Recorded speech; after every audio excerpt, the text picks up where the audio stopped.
I wrote this from an experience I had with my grandson. It's called Nonna's Penis. Bear with me, it's probably not what you think. When my grandson was 3 years old and I told stories big and bold, I got the privilege of watching him while Mommy and Daddy worked. We played some games and had some fun. I would chase him, he would run, and tall tales were told by me to entertain this squirt.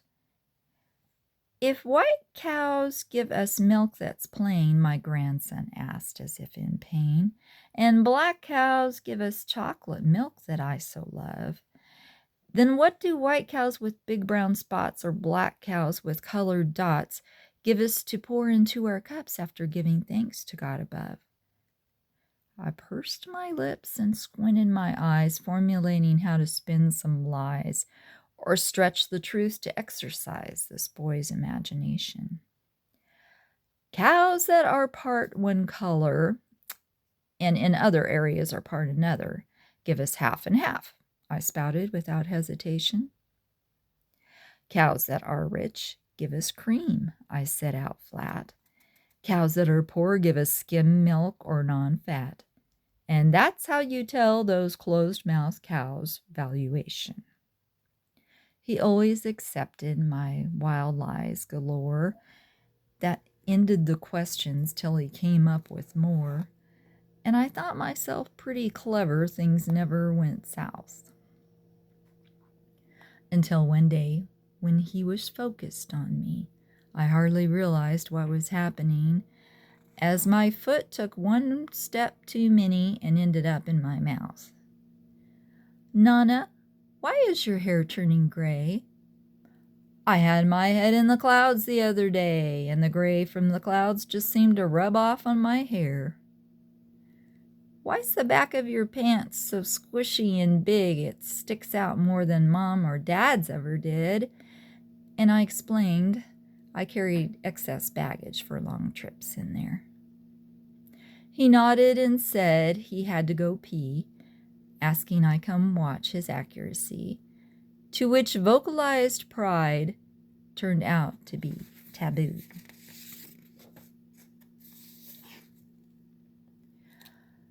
"You are toilet trained, and I'm so proud. You wear big boy pants now," I said aloud, "and you do something I can never do." "What do you mean?" he said midstream. "You can pee just like this too," he beamed. And with that sentence, the trap was set. I walked right in with eyes open wide and spoke the truth instead of lied, making sure this boy's self-esteem quotient was met. "No, you can do something I cannot do, and never will, in fact. It's true, for I cannot pee standing up. If I tried, I'd make a mess. I must sit down, you know the rest. But you can pee not only one way, but two." He finished up and looked confused. "Why can't you pee standing up?" he mused. And that's when I said the words I should not have spoken. "I don't have a penis because I'm a girl," fell out of my mouth, crushing his world of naivety and leaving him heartbroken. "Why, Nonna, why? What happened to you? Where is your penis? What can we do?" And I started to get a little distressed. "Oh, honey, it's all just fine.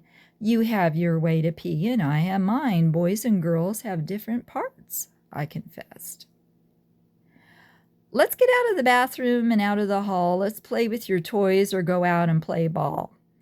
I tried to get out of the hole that I had dug for myself. I used redirection and changed voice inflection to get his mind on something else. But he would not let this sleeping dog lie. He pushed and he prodded. He would not let it die. "Nonna, you need a penis," he said seriously. "If you don't have one, how can you pee?" and he quoted the perils of holding one's urine too long. "It's not a problem," I quickly replied. "I go when I need to. On truth I relied." But this boy still had questions that would not be gone. "How does it come out?" he asked, and he paused. As I struggled to end this mess that I caused, I again hoped the simple truth would suffice. "I have a pee hole because I'm a girl. Boys have a penis." And what did unfurl was not an okay in request for a frozen pop ice. "Where is this hole, Nonna? I want to see. In the back or the front? Nonna, please, do show me." "Is it next to your excess baggage? Can I see it too?" I explained there's a thing called privacy, and we needed to move on because, indeed, Nonna was otherwise going to develop a headache. After some begging that would not be tamed, I pulled a maneuver that shifted the aim so that over the coals Mom and Dad would be raked. "Ask your mom." "No, ask your dad. They will explain." And with that, I had escaped a very uncomfortable situation. I left rather quickly. When his parents got home, I used the excuse I had places to roam and left in regret of my sinister creation. Later that night, my son gave me a call.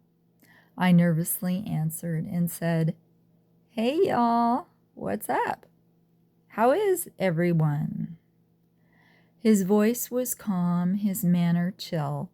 He recounted their dinner, whereupon things got real, as his son announced some news that was kind of fun. "Oh, yeah?" I said, holding my own. "Kids will be kids," adding in a shaky tone, "and they can say some of the darndest things." Yes, I surmised we must have a genius when my 3-year-old spoke of Nonna's missing penis. I choked on my potatoes. My wife spit out her peas. "Can you tell us how this developed, please?" Once again, I spilled nothing but truth. I resisted the lies to make things go smooth. I was at fault. I was to blame. I was a wreck and going insane. My son said, "It's okay." We had a long talk. Then I walked around the block. Twice. He had his bath and brushed his teeth. He said his body was kind of neat. After that, a story was read, and nothing of penises was said.